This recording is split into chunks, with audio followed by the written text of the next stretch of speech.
Ketemu lagi dengan kami di sini dan mungkin melanjutkan diskusi kita sebelumnya soal penulisan skripsi dan tesis. Sebelumnya kan kita sudah membahas tentang ide nih, barang yang sulit sekali dicari atau ditemukan oleh teman-teman mahasiswa gitu. Terus sekarang mungkin bagus juga kalau kita membahas tentang kesalahan-kesalahan umum yang lazim dijumpai gitu. Biasanya kita belajar lebih banyak dari kesalahan gitu. Iya, benar sekali. Bagus juga mulai dari kesalahan gitu ya. Saya mulai dulu ya. Kalau misalnya kalau saya sendiri yang sering sekali dijumpai adalah plagiasi, copy paste. Jadi mungkin karena kecenderungan mahasiswa terbatas dengan idenya, terus kemudian cenderung melihat tesis sebelumnya, maka proses penulisan itu akan cenderung kan mirip ya, terus kemudian nanti akan terdeteksi pada saat dilakukan uji similaritas gitu. Ya ada lah beberapa mahasiswa yang dengan sengaja melakukan copy paste, tapi kan itu seharusnya kesalahan-kesalahan yang sudah ditinggalkan di zaman jahiliyah. Betul. Kalau itu gimana? Nah, tadi plagiarisme kan maksudnya kan bahannya mengambil ide seolah-olah itu punya kita, padahal bukan punya kita gitu kan. Jadi ngopi itu nggak masalah mungkin ya, tapi ngopi yang tidak bertanggung jawab itu yang kemudian jadi masalah. Kemudian katakan ngopi sudah bertanggung jawab, tapi ngopinya banyak banget, itu juga jadi masalah gitu. Jadi terus gimana kontribusi mahasiswa yang bersangkutan kalau isinya semua adalah hasil ngopi gitu, walaupun itu diatribut kepada penulis aslinya. Jadi kadang pernah juga yang kalau kita cek di Turnitin itu kan banyak paragraf-paragraf itu ternyata sebagian besar tuh ngopi semua, walaupun di belakang dikutip tuh siapa asalnya gitu kan. Itu juga seharusnya nggak kayak gini gitu.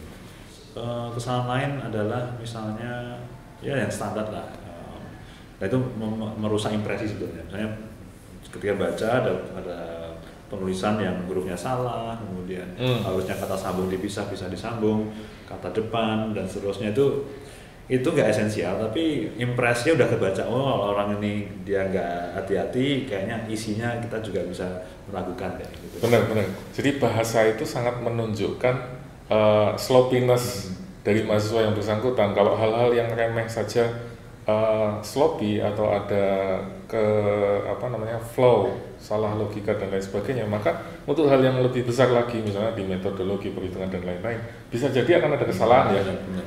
Kita ibaratnya kalau di penelitian ada sampling ya, kalau bagi dosen sih samplingnya gampang. Lihat halaman pertama, lihat halaman terakhir, gimana samplingnya, ada cacat enggak? Kalau ada cacat, nah ini kayaknya bakal banyak cacatnya ke dalam nih. Jadi artinya itu common mistake, tapi itu udah it tells a lot about your work gitu. Benar. Terus menyambung tadi saya juga kepikiran tentang kalimat. Jadi banyak yang tesis atau skripsi yang saya baca itu kalimatnya strukturnya nggak jelas, mana subjek, mana predikatnya. Dan ini juga benar menjadi sampling bahwa kalau kalimatnya aja nggak nyambung atau nggak bunyi, berarti the whole tesis atau skripsi ini kayaknya juga nggak nyambung, nggak bunyi gitu. Artinya beberapa hal-hal itu sebetulnya sangat umum ya, sehingga kita dosen juga belajar nih, pelan-pelan belajar. Cukup dengan melihat sekilas saja udah bisa membuat hipotesis seperti apa sih sebetulnya kualitas skripsi atau tesis yang kita baca ini gitu. Benar. Jadi penting buat teman-teman mahasiswa untuk memperhatikan hal-hal yang kecil tadi ya, seperti penggunaan huruf kapital, kapan harus disambung, kapan harus dipisah. Boleh dipisah tapi jangan jauh-jauh, kasihan kalau kangen gitu. Satu lagi adalah tentang penggunaan istilah asing. Jadi ada kecenderungan mahasiswa itu memilih untuk menggunakan kata-kata asing yang sebetulnya padanannya sudah ada dalam bahasa Indonesia gitu. Seperti misalnya marketing, terus kemudian diganti, harusnya kan bisa diganti dengan pemasaran, atau supplier bisa diganti dengan pemasok dan seterusnya. Karena sebetulnya kalau saya pribadi berpendapat bahwa penggunaan bahasa Inggris itu tidak menunjukkan intelektualitas penulisnya gitu. Tapi berbahasalah yang tepat. Kalau tesisnya atau skripsinya menggunakan bahasa Indonesia, ya pakai bahasa Indonesia yang baku, yang baik dan benar. Tapi kalau itu bahasa Inggris, ya gunakan bahasa Inggris yang tidak memalukan gitu. Di bahasanya kayaknya jadi hal yang kita mungkin hidup sehari-hari pakai bahasa, tapi kita jarang berhati-hati menggunakan bahasa gitu kan. Benar.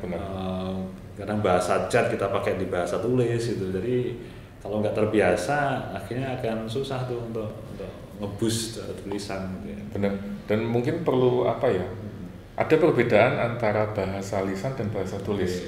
Karena sering juga dijumpai mahasiswa itu nulis kayak ngomong dengan temennya gitu, sehingga panjang, terus kemudian strukturnya nggak jelas, subjek predikatnya mana dan seterusnya. Dan itu kayaknya cukup sering ya. Mungkin kita perlu sesi khusus ya masalah struktur bahasa gitu ya. Gimana crafting paragraf, kalimat gitu ya. Mungkin benar khusus tuh karena cukup fundamental. Benar. Lebih ke konten adalah misalnya pertanyaan penelitian dibuat, tapi kemudian ketika di akhir nggak dijawab. Nah, itu adalah kesalahan fatal sekali, benar. Seperti seolah-olah menjanjikan sesuatu, terus kemudian kita sudah mengikuti, sudah sampai klimaks, tapi begitu sampai di belakang nggak kejawab, kan anti klimaks ya. Benar. Sebel gitu. Benar. Ketika kita baca sampai akhir kemudian loh, so what gitu. Kemudian apakah ini kenapa kok jawabannya seperti ini? Apakah ini adalah menjawab penelitian? Ternyata kita cek ternyata nggak nyambung, nggak sinkron gitu. Nah, kalau saya justru melihat gini, bisa jadi ya kalau saya mau mendekonstruksi itu, bisa jadi karena mahasiswa menyangka menulis tesis atau skripsi itu sama dengan membaca skripsi atau tesis. Jadi kalau saya sih lebih melihat menulis dan membaca itu beda. Ya. Membaca kita harus runtut dari awal sampai akhir, kita nggak bisa loncat gitu ya. Tapi kalau menulis itu prosesnya bolak-balik bisa jadi. Kita mungkin dari bab 1, bab 2 gitu kan. Mungkin dari bab 2 kemudian perlu kembali ke bab 1 lagi kita menyesuaikan. Betul. Terus baru lanjut ke bab 3. Bab 3 kemudian ternyata ada sesuatu yang perlu diperbaiki di bab 1. Jadi muter-muter gitu loh. Dan itu wajar, nggak perlu ngerasa bersalah atau ngerasa kok kayak gini sih, ya itu proses nulis emang kayak gitu. Benar. Jadi proses menulis itu tidak pernah linear ya. Nggak linear. Benar. Kalau kita mengasumsikan linear, artinya nanti begitu katakan masuk ke bab berikutnya, kita lupa untuk melihat bab sebelumnya gitu kan. Nah, nanti akhirnya kita nggak sadar kita tuh sebenarnya sudah belok gitu. Nah, karena kita pengen jalan itu lurus gitu ya. Dari pertanyaan kita jawab sampai akhir. Kalau kita nggak lihat ke belakang, jadi karena kita nggak mengkalibrasi dengan bab sebelumnya dan apa yang akan kita lakukan selanjutnya, akhirnya kita nggak tahu kalau belok gitu. Benar. Nanti barulah itu ketahuan di belakang, oh ternyata pertanyaannya nggak sinkron ya, jawabannya nggak sinkron dengan pertanyaannya. Itulah yang kemudian sering membuat itu tadi ya, pertanyaan penelitian di depan mengatakan demikian, tapi di belakang terus kemudian tidak terjawab atau jawabannya nggak nyambung dengan pertanyaan penelitian ya.